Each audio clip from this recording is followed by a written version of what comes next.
There was once a boy named Zayan who grew up in a large, beautiful house.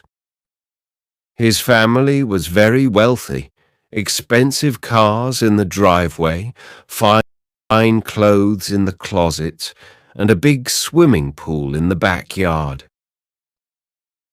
Yet, despite all this, Zayan often seemed bored and restless.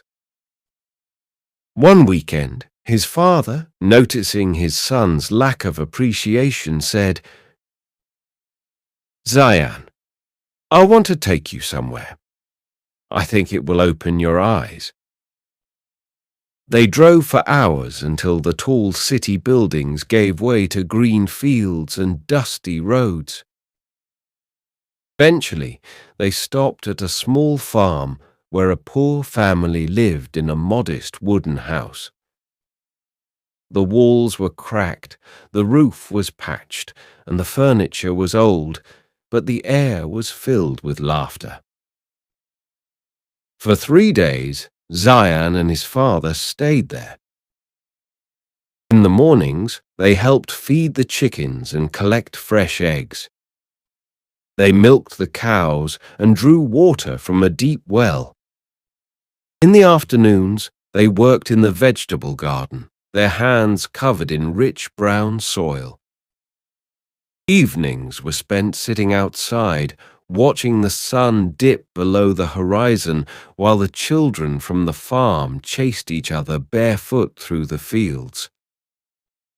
At night, instead of sleeping in separate rooms, the whole family lay close together on mats, talking, singing, and telling stories until they drifted off under the soft glow of an oil lamp. When the trip ended, Zayan's father asked, "So, my son, did you see how poor people live? Did you learn anything?" Zayan smiled brightly. "Yes, father, and I think they are the richest people I've ever met." His father frowned slightly. "Richest? What do you mean?" Zayan began to explain. "We only have one dog, but they have 4, and chickens too. We have just our family at home, but they have 12 people, so there's always someone to play with or talk to. We have a swimming pool, but they have a whole river that never ends. We use electric lights, but they have the stars to guide them and the moon to light their nights. We have a patio, but they have the entire horizon to watch the sun rise and set. We buy our food at the store, but they grow theirs with their own hands. Our house has tall walls to keep others out, but they have open fields and friends who protect them." The father was silent. His son's words cut deeper than he expected.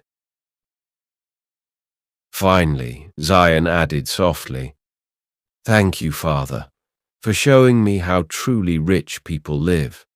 I hope one day I can be rich like them." Moral of the story: true wealth and happiness aren't measured by material belongings. Being around the people you love, enjoying the beautiful, natural environment, and having freedom are much more valuable. A rich life can mean different things to different people. What are your values and priorities? If you have whatever is important to you, you can consider yourself to be wealthy. Thanks for watching.